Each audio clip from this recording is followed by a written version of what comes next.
Fala galera, beleza? Aqui é o Gustavo, espero que todos estejam bem. Hoje vamos começar a leitura do livro de Esther, aqui na Bíblia de Estudos Windows. Essa daqui é uma NVT, uma nova versão transformadora. É uma Bíblia que eu já fiz o review aqui no canal também, tá? Uma Bíblia da Mundo Cristão, ok? E vamos lá. Eu já fiz uma marcação aqui.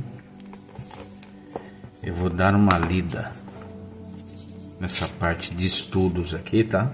Que é a parte da introdução. Por que este livro é tão importante?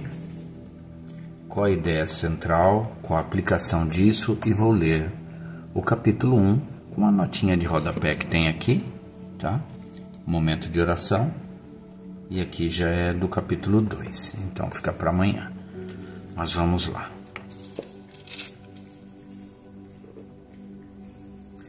Por que este livro é tão importante? Este é o único livro da Bíblia que não menciona o nome de Deus, mas isso não quer dizer que ele esteja ausente. Sua presença permeia toda a história. Ele está claramente trabalhando nos bastidores, na coordenação de coincidências e circunstâncias, a fim de concretizar seus propósitos. A exemplo do livro de Ruth, Esther se destaca como uma das obras bíblicas mais habilmente redigidas, ao fazer uso de 8 festas para sistematicamente construir e resolver o suspense. O autor estrutura a história na forma de um quiasmo, um artifício literário hebraico no qual os eventos espelham uns aos outros de maneira inversa. Por certo, os primeiros leitores da história reconheceram os eventos significativos e acompanharam, com entendimento, o avanço da tensão. Ramã, o malvado que ocupava a segunda posição do império, logo abaixo do rei, era descendente de Agag, rei dos Amalequitas, inimigos antigos do povo de Deus e que Saul não havia exterminado. Ver Números 24:7 e 1 Samuel 15:8. Ramã lança sortes chamadas Purim, com o propósito de determinar o dia em que os judeus deveriam ser exterminados. Esther 3:7-9. A festa de Purim, ainda hoje celebrada pelos judeus, celebra o livramento dos judeus do plano de Ramã. Esther 9:24-32. Qual é a ideia central? Embora o propósito central do livro fosse relatar a origem dramática da festa de Purim, um tema maior brilha por toda a história. A soberania e a fidelidade de Deus permeiam cada cena. O que o livro de Esther nos diz é que nada é de fato coincidência. A soberania divina é mais bem resumida na exortação de Mardoqueu a Esther. Quem sabe não foi justamente para uma ocasião como esta que você chegou à posição de rainha. Esther 4:14. Quando a situação parecia fora de controle para Esther e Mardoqueu, quando o rei determinou a ruína do povo e quando o mal estava prestes a triunfar, Deus continuou a agir. Ele trabalhou por meio das dificuldades. Esther foi levada para o harém em Esther 2:1-16. Da obediência fiel, Esther arriscou a vida perante o rei em Esther 5:1-13 e das vitórias de seu povo. Esther revela o plano de Ramã e os judeus destroem seus inimigos em Esther 7-9. A mensagem é clara: Deus é soberano, mesmo quando a vida parece não fazer sentido. Deus também é aquele que cumpre o que promete. Mardoqueu disse a Esther: se ficar calada num momento como este, alívio e livramento virão de outra parte para os judeus, mas você e seus parentes morrerão. Esther 4:14. Essas palavras refletem a fé que Mardoqueu tinha de que Deus honraria sua aliança eterna feita com Abraão e Davi. Qual a aplicação disso? A vida às vezes é dura. Tempos difíceis surgem e a dor não pode ser evitada. Em tais situações, o que você faz? Volta-se para Deus ou afasta-se dele? Deixe que o livro de Esther o assegure de que Deus está sempre presente e ativo, mesmo quando você não o vê. Jesus nos chamou de amigos em João 15,15, e o Espírito é o nosso encorajador, João 14,26. Confie e obedeça, como fez Esther, e observe Deus trabalhar. Então vamos lá. Aqui essa Bíblia, ela tem esse gráfico, essa tabelinha aqui, mostrando a providência de Deus entre seu povo durante tempos difíceis, tempos alegres. Aí vai mostrando os capítulos, tá, de Esther, as circunstâncias, festas, datas, tema, versículo-chave. Cristo em Esther, retratado em Esther, que advogou em favor de seu povo e se dispôs a morrer por eles. Começa no banquete do rei, aí depois plano de Ramã, coragem de Esther, a libertação vinda de Deus, decreto de Mardoqueu, alegria dos judeus e Shalom. Vamos lá. Capítulo 1. O banquete do rei. Estes acontecimentos ocorreram nos dias do rei Xerxes, que reinou sobre 127 províncias, desde a Índia até a Etiópia. Do trono real da fortaleza de Suzã, Xerxes governava seu império. No terceiro ano de reinado, ofereceu um banquete a todos os seus nobres e oficiais.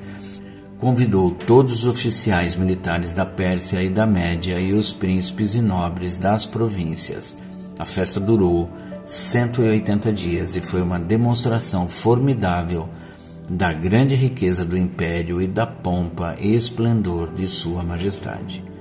Terminada a celebração, o rei ofereceu um banquete para todo o povo que estava na fortaleza de Suzã, desde os mais importantes até os mais humildes. O banquete durou 7 dias e foi realizado no pátio do jardim do Palácio Real. O pátio estava enfeitado com cortinas brancas de algodão e com tapeçarias azuis presas com cordas de linho branco e fitas vermelhas a argolas de prata fixadas a colunas de mármore.